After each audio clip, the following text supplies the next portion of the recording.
Ilagay nyo dito. Lalagay ko na siya.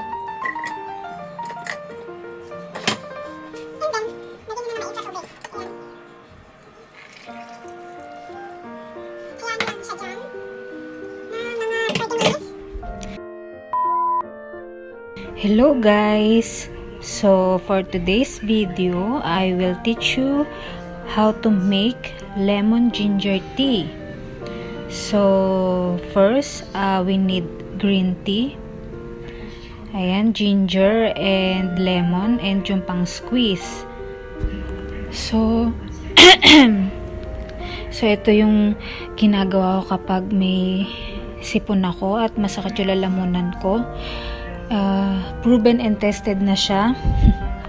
So kaya sinishare ko sa inyo guys, because at the moment ayun, nadali tayo ng sipon.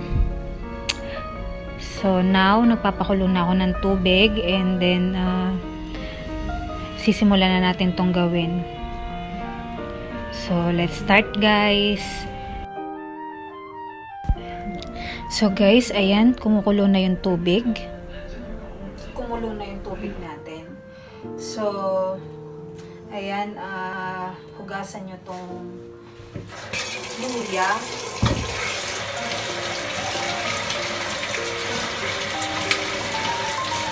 Hugasan, luya na mabuti.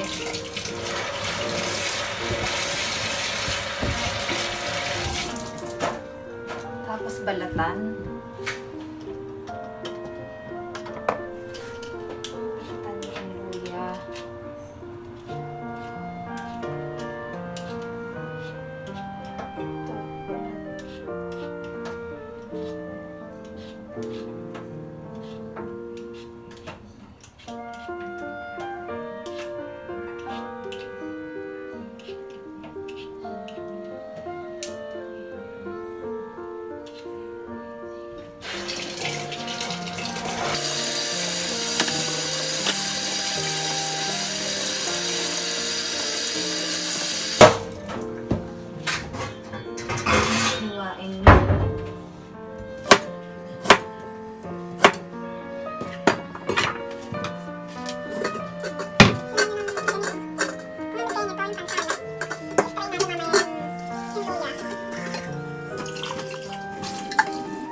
Hiwaw nyo na. After na hiwa, 30 minutes para yung katas niya lumabas. Hintayin lang natin. And then yung lemon naman, squeeze na natin. So isa lang ang kailangan natin. Hugasan nyo din.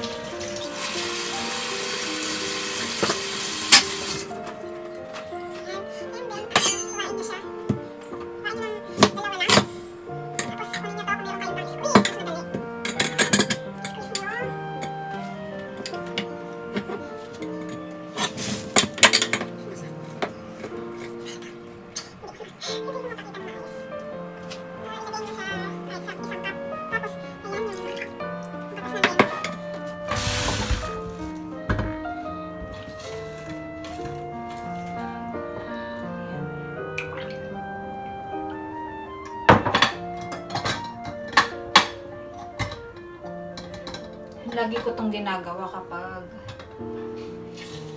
kapag yun, masaya pakiramdam ko, nagkasipon ako or masakit yung lalamunan ko, and yun, very effective siya. Hindi mo na kailangan uminom ng gamot, pero kung grabe naman yung sipon and may ubo ka na, ayun, pwede ka nang magpa-check up sa doktor. Kailangan mo na talaga ng gamot.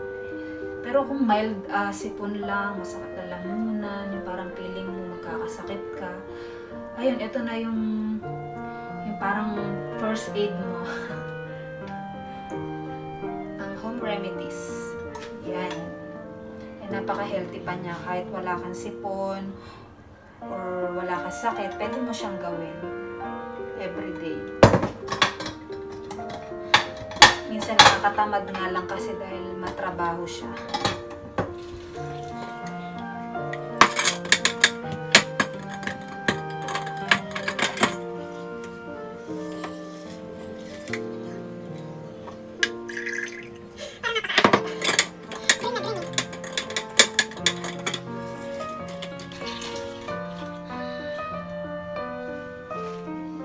Lagyan ko din siya na mainit na tubig para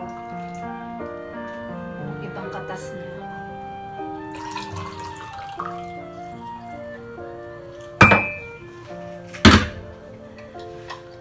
Yan. Isa pa.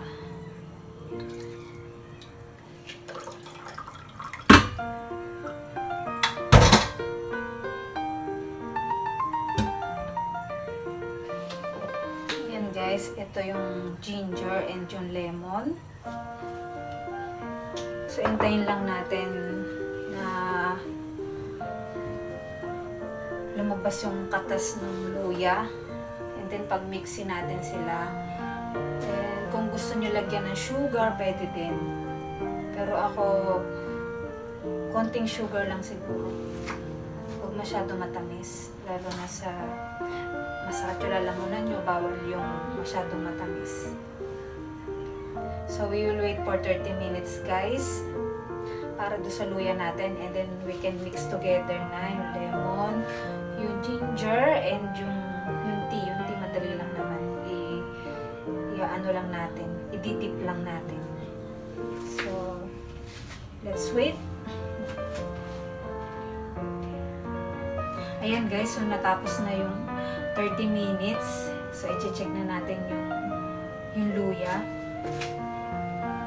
So, ayan siya, guys. Okay na siya. So, i-ano ko na siya. Ipapakita ko sa inyo. Ayan. Ayan yung luya. I-ano na natin, i-press.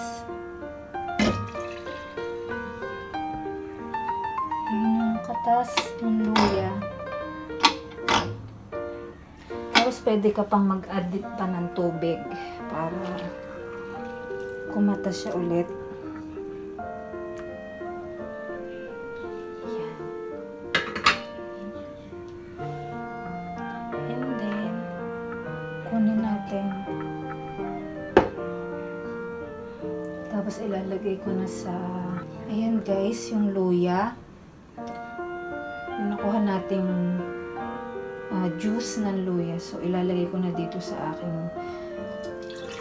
cup.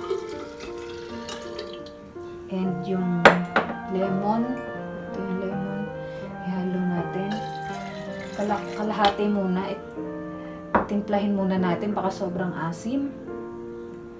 And then yung tea natin. So, ito naman. Ilalagay natin yung tea.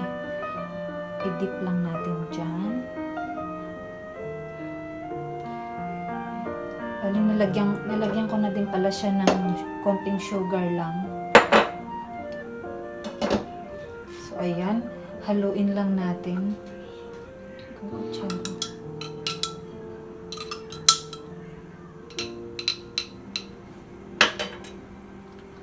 Ayan, finish na siya.